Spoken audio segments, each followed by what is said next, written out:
What's up, guys? So I went to the Apple store to get the iPhone 12 mini battery replacement because I was having battery issues. And here's the diagnostic report from the Apple store.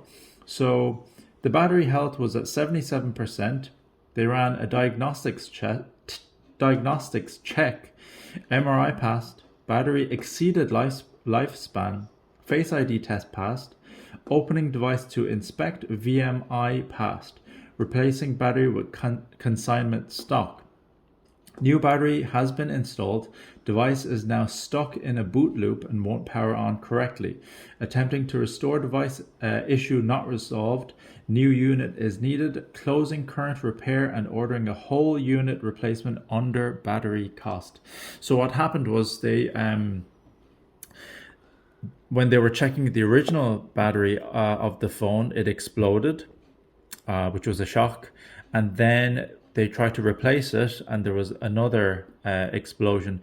Yeah, so then they gave us the diagnostic report, and this is actually a brand new one. So we're going to do an unboxing of it. It is not an official Apple box, but it is, I think it's the same dimensions. Just cut it here, cut it here. Let's open it. We have a brand new iPhone. Wow.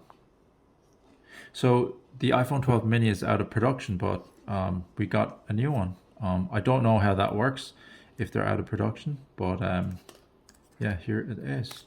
Okay, so here's the screen.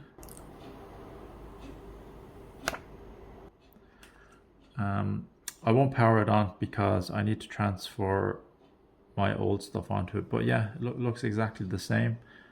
Very clean looking. Yeah, and that's all it comes with.